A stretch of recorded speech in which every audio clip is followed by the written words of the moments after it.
بسم الله والصلاة والسلام على رسول الله صلى الله عليه وسلم. maanta taariikhdu shantii bishii saddexaad 2022 waxaan halkan ka daahfuray kambaniga Aamin Business Center Aamin Group oo soo kordhiyay ganacsi badan oo ka kooban qaybo badan. waxaan ugu talagalay kambaniga hadii la hay'admo inuu wax badan ka kaafiyo magaalada oo ka dhimana oo ganacsiga waxaanu ku soo kordhinay magaalada ganacsigaas oo ka insha Allah hadii la hay'admo wax badan ka kaafin doona. waxyaabaha aanu kambaniyada kaga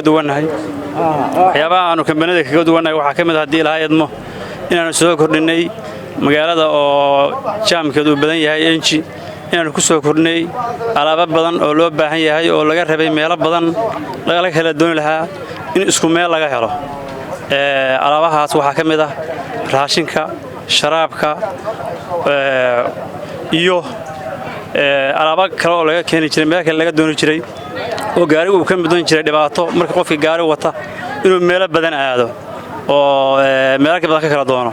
waxa kamid ah talaagadaha, qasaaladaha, xasiigada, kuraasyada, raashinka, sharaabka iyo qayb meel laga doon jiray oo maanta waxa laga wada helayaa insha Allah hadii la hay'admo hal meel ah laga wada helayaa gaariga yimaada waxa laale wuxuu adeeg u baahdo hadii la hay'admo wuxuu ka qaadanayaa hal meel. waxaan ku soo kordhinay oo kaleeto dadka ganacsatada markii bakhaarada iyo wax laga gadanayo qofka wax gadanaya waxa dhici karta laba qof saddex qof inay meeshaan ku noqoto meel u istaago iyo meel fariisto u waado. waxaan ugu talagalay meeshaan banaan oo waasaca dadka wixii doonaan inay fariistaan wixii doonaa degdeg ku baxayaan inay degdeg waxooda ku gataan oo tagaan soo dhaweyn wanaagsan. waxaan ku soo dhaweynaa insha Allah hadii la hay'admo kambaniga Aamin Business Center waxa la wixii loo baahdo bagaashkii, raashinkii, sharaabkii, qasaaladihii, talaagadihii, kuraastii, xasiigiyadii laba kuuran yahay xasiigiyadii, miisaskii waxa la wixii raashin looga baahnaa sharaab gasaaca caanihii waxaan ku soo dhaweynaa insha Allah hadii la hay'admo agaasimaha ganacsiga oo rabo inuu kelmadiisa ka jeediyo. Assalaamu alaykum warahmatullahi wabarakaatuh. بسم الله الرحمن الرحيم الحمد لله رب العالمين وصلى الله على سيدنا محمد. gudoomiyaha gobolka maamulka ganacsiga Iimaan Business Center ama Business Company Al-Aamin Aamin Business Company anigu magacaygu waxa la Cabdicaziis Maxamed Xursi waxaan agaasimaha ganacsiga sida runtii aad baan ugu faraxsanahay in businesska ama ganacsigan ballaaran lagu soo siyaadiyo caasimadda dawladda Puntland waa wax horumar oo la taaban karo. waxay abuuraysaa shaqo abuur, waxay dhiirigelinaysaa ganacsatada dalka. waa wax loo baahnaa. aad baan ugu hambalyeeynaa ganacsatada deegaanka ama reer Puntland inay ka furaan ganacsiga noocaan oo caalamiga ah oo wax walba oo dalka dibadiisa laga doonan jiray dabcan la keenay kuwa badan dabcan hadda ay u soo socdaan. waa wax lagu farxo weeye. ganacsigu waa ogtihiin waa wax Ilaahay barakeeyay oo la rabo dadka shirkada ama kambaniyada inta isku darsadaan inay furtaan ganacsi guud si loo ilaaliyo danaha shacabka iyo magaranaysa ay sheegeen danta magaranaysa ganacsiga oo idil.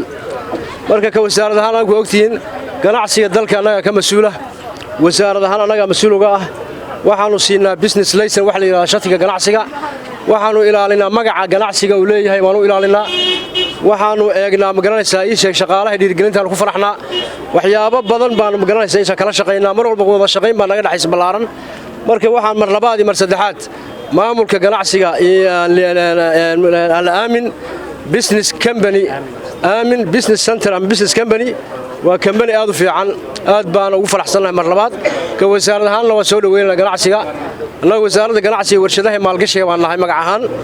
aad baan u soo dhaweynaa business walbana saasaan u furnaa u soo dhaweynaa. dadka ka shaqeynayana dabcan waa dad ganacsiga u tababaran oo dabcan wada shaqeyn fiican baana dhex mari doonta. marka aad baan ugu faraxsanahay waxaan ku soo dhaweynayaa insha Allah saaxiibkay Qaasim oo gudoomiyaha gobolka Nugaal. Assalaamu alaykum warahmatullahi wabarakatuh. بسم الله الحمد لله agaasimaha wasaaradda ganacsiga aamin business center maamulkeeda dadweynaha halka jooga oo daawanaya bahda saxaafadda dhammaan waxaan idinku salaamayaa salaanta islaamka assalaamu calaykum waraxmatullaahi wabarakaatuh bacda salaam aad iyo aad waxaan ugu faraxsanahay inaan ka soo qayb galo furitaanka kabariga maadaama uu yahay horumar mataqaanaa dalka iyo dadka iyo deegaanka intaba wax ku soo kordhinaya qiimo badanna u leh dhinacyo badanna lagaga faa'iidi doono insha Allah marka ugu horeysa waan u hambaliyaynayaa hambaliyaan leeyahay waxaan kaloo leeyahay waa dhiirigelin waan mataqaanaa dalkiinni iyo dadkiinni baad waxa u abuurteen shaqo abuur waxaad u keenteen badeecado kala duwan oo ay u baahnayd bulshada ku nool magaalada Garowe iyo deegaamada kale oo la xiriiro Puntlandba ama Soomaaliya cidii markaas meel walba isku xiran tahay adeegyada kala duwan oo bulshada aad u keenteen aad iyo aad baan idinku mahadcelinaynaa dhowr qaybood baa looga faa'iideysanayaa qolada kabaniga leh waxay rabtaa faa'iido iyo horumar iyo dhaqaalo ilaahayna waxaan uga rajaynayaa sidii ay ugu talagaleen ilaahay ugu hirgeliyo khayraadkii iyo wanaagii ay u furteen iyo mataqaana horumarkiina ilaahay ka siiyo bulshadoodana ay uga faa'iideeyaan